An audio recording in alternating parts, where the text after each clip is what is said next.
안녕하십니까, 최보람입니다. 서울은 누가 뭐래도 우리나라의 수도고 국제도시입니다. 근데 그 말이 곧 좋은 도시라는 뜻은 아닐 겁니다. 그래서 서울은 교통지역이다, 콘크리트 숲이다, 혹은 거대한 낙사장 같고 총체적 난개발의 종합선물 세트다, 이런 말들도 흔히 들어봅니다. 일리가 있는 말이죠. 그래서 아쉬운 마음에 어이구, 저 길은 좀 다르게 낼 수도 없었을까? 후후, 저 빌딩은 층수가 조금만 낮았으면 좋았겠다, 이런 생각들도 하죠. 근데 이미 이렇게 된 걸 어떻게 합니까? 요는 왜 이렇게 됐는지를 알고 앞으로는 그렇게 하지 않으면 좋아지지 않겠습니까? 그러면 왜 이렇게 됐을까요? 그건 바로 고도 압축 성장과 관련이 있습니다. 광복이 되고 쓰레기 청소가 제일 다급했던 서울이 앞뒤 분간 없는 세월을 달리다 보니 그렇게 된 거죠. 그 결정적인 실마리가 6.25 전쟁이었습니다.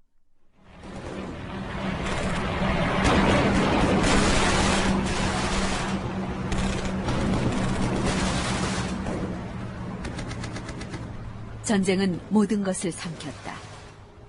광복 후 어수선하고 엉거주춤한 상태였던 서울은 다시 만신창이가 됐다. 1950년 9월 28일, 이승만 대통령은 수도 입성을 기념한 특별 성명에서 이렇게 말한다. 이번 전쟁으로 말미암아 우리나라는 파괴되고 황폐되었으며 또 불에 타서 우리는 재건과 구제에 대한 거대한 문제에 당면하고 있는 것입니다. 모든 공산주의 괴수들이 우리 국민과 촌락과 공장시설에 대해서 헤아릴 수 없는 손해를 준 것입니다. 과연 전쟁이 끝나고 서울의 많은 지역이 파괴되고 황폐화됐다. 서울시가 발간한 서울 600년사에 담긴 기록이다. 수도 서울은 전쟁 발발 3일 만에 적의 수중에 들어가 9.28 수복이 있을 때까지 만 3개월간 공산군에 의해 점령되어 많은 시설이 파괴, 변모되고 많은 시민들의 생명이 희생당하였다. 이 동안에는 150만 서울 시민 중 117만 6천여 명이 피난, 남하하고 3만 6천여 호의 주택이 손실 또는 파괴되었던 것이니 전란으로 인한 수도 서울의 전화가 얼마나 컸던가를 알 수 있는 일이다. 정부 건물만도 4,967동이 파괴되었고 은행, 학교, 병원 등 공공건물도 수없이 불타버렸다. 특히 서울의 개인주택은 29%가 잿더미로 변하였다.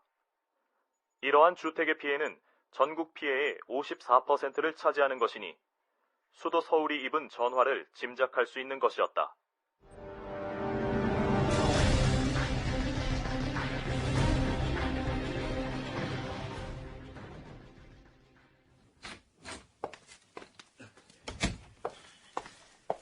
대통령 각하, 서울에서 아주 기쁜 소식이 들어왔습니다. 무슨 소식인가? 중앙청에 태극기가 올라갔다고 합니다. 중앙청에 태극기가? 예, 각하. 그러다면은 이제 북진만 남은 것인가? 대세에 장애만 없다면 그렇습니다. 그래, 서울에는 지금 누가 들어가 있나? 15연대 3대대 제9중대 이석원 3소대장이 수색대를 이끌고 서울 시내에 들어가 있다고 합니다. 그래도 아직 패잔병들은 남아있을 터인데. 아닙니다, 각하. 서울 시내에는 사람의 그림자도 보이지 않고 날아드는 총탄도 없었다고 합니다. 다행이야. 아주 다행이야. 그러다면 이제부터 서울을 제대로 회복시켜야 할 텐데. 그렇습니다, 각하. 그러면은 시민들의 안전을 위하여 우선 경찰을 들여보내도록 하시오. 이렇게 해서 서울이 완전히 회복된 3월 초순, 처음으로 서울로 입성한 사람들은 경찰관들이었다. 당시 서울경찰국장은 이긍이었다. 그는 독립운동가들을 가혹하게 탄압한 친일 경찰 출신으로 훗날 제1공화국에서 이승만 정권에 아부해 고급 경찰 간부로 활동했고 4.4 개헌의 공로로 내무부 장관까지 지낸 인물이다. 전쟁이 무섭긴 무섭구만. 깡그리 부서졌어. 예, 국장님. 온전한 건물이 없습니다. 저 개들은 뭐야? 글쎄요. 3층 건물로 몰려 들어가는 것 같습니다. 권총 뽑아들고 따라가서 확인해봐. 예. 가깝게서 들어가라고 해서 들어오긴 했는데 도대체 어디부터 손을 대야 할지. 우선 잔해부터 치우고 길을 뚫어야 할 것 같습니다. 뭐야? 아니 경찰이 막노동꾼도 아니고 그런 일까지 해야 하나? 사람이든 우마차든 길이 있어야. 우선 치안 계획부터 세우기로 하지. 예. 저건 또 무슨 소리?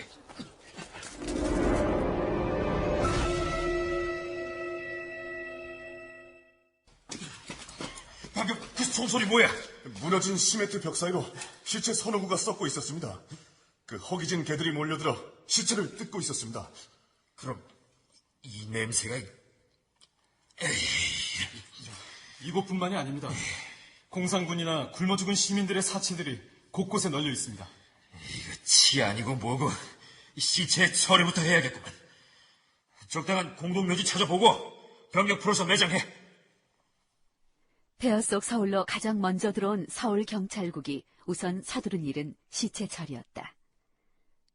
1951년 5월 7일자 동아일보. 서울특별시 경찰국에서는 수도 수복 후 적의 시체와 잔류 시민으로 아사한 시체, 기타 전쟁 기간 동안 사망한 시체 등 1,600여 구를 공동묘지에 매장하였는데 그중 일반 가옥 내에서 사망한 시체는 묘지에 매장하는 동시에 후일 연고자에게 인도하도록 명부를 만들어 시경 보안과에 비치했다고 한다.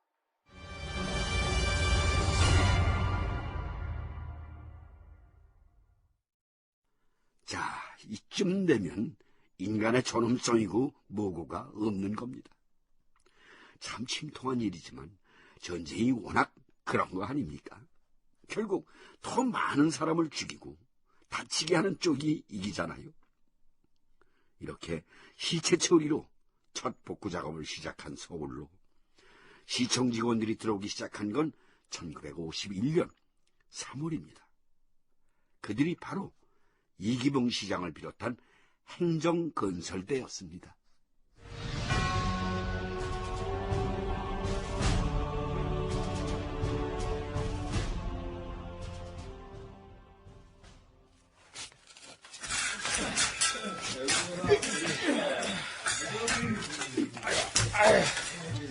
행정 건설 때 참 말은 좋다. 이게 무슨 건설이야 이게? 그러게 말입니다. 아이고 아무리 치워도 끝이 안 보입니다. 이럴 때 어디서 시원한 막걸리라도 마셔가면서 일하면 얼마나 좋을까? 과장님도 이 판에 양조장이라고 성한 데가 있겠습니까? 알았어. 꿈째라는 말 아니야. 아이고 막걸리 한 잔 마시는 것도 꿈이냈군요. 근데 저 자네는 출퇴근 어디서 해? 아이고 말도 마십시오. 그 후암동 집은 흔적도 없이 집터만 남았고요. 그 왕신 위에 이모댁이 비긴 했는데 그 지붕 뚫린 사랑채 방 하나가 있어서 거기서 먹고 잡니다.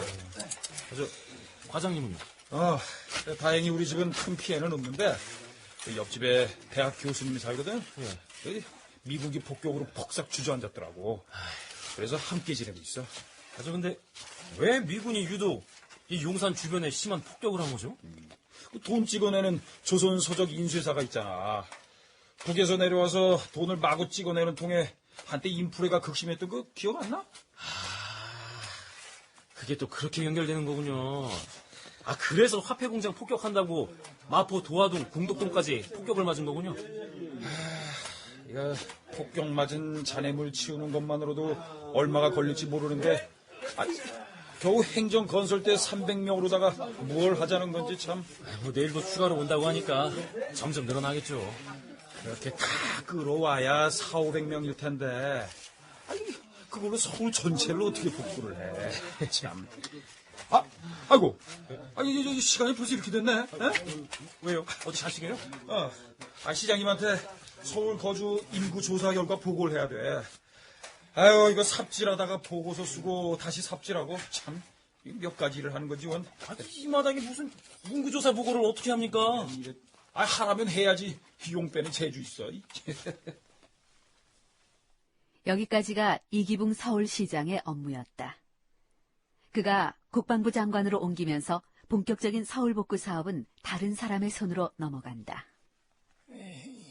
그러면은 서울시장은 누가 제격이겠는가? 카카. 내무부 치안국장 김태선 씨가 어떨까 싶습니다. 김태선 군이라. 김 군은 미국 유학을 해서 영어를 잘하지. 무엇보다도 서울 복구가 급합니다. 그러기 위해선 당장 치안부터 안정돼야 합니다. 김태선 씨는 치안국장까지 지냈으니 적임자입니다. 옳거니. 그러면은 김태선 군을 당장 불러오게.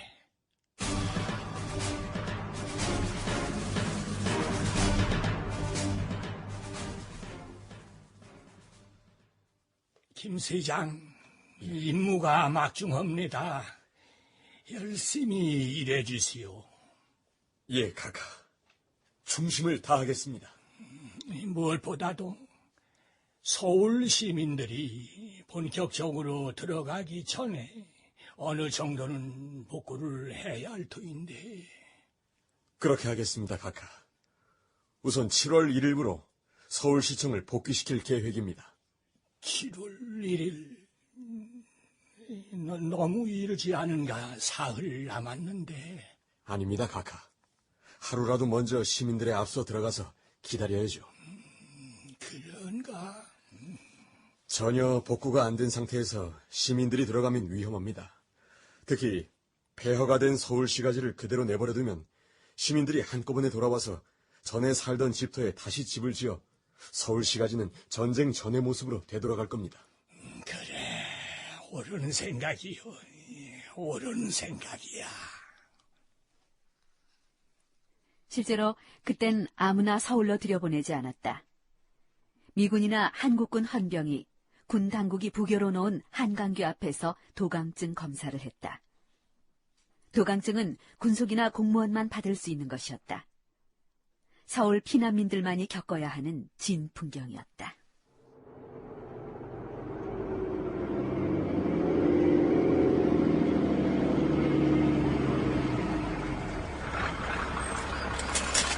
도강증 검사가 있겠습니다.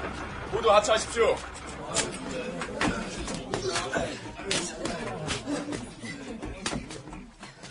도강증 좀 봅시다. 도강증이 뭐래요? 한강 건너는 도강증. 미군 민사처에서 발급해주는 도강증 몰라요? 그런 게 있어야 한다는 건 몰랐는데. 다음. 안 돼요. 가게 해줘요. 집에 병도 우리 어머니가 혼자 있어서 그래요. 그럼 도강증을 가져와요. 다음 사람. 큰 아저씨, 한 번 봐줘요. 저 같은 사람이 도강증을 어디서 받겠어요. 그리고 가! 오게! 안녕하세요. 안 돼요. 못 가요. 하간 다리만 건너게 해줘요. 제발 한 번만 살려줘요. 제발요.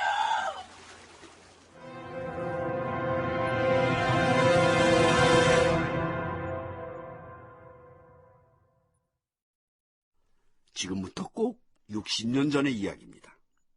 서울에 집이 있고 생활터전이 있더라도 도강증이 있어야만 한강 검문소를 거쳐 들어올 수가 있었죠. 그래서 서울에는 사람이 없었습니다. 큰 거리에서도 군인과 경찰 공무원을 제외하고는 왕래하는 시민을 거의 찾아볼 수가 없었죠. 큰 글물은 앙상한 뼈대만 남아있고 남은 민가들도 대부분이 텅 비어 있었습니다. 그래도 그 폐허의 땅으로 사람들은 모여들기 시작합니다.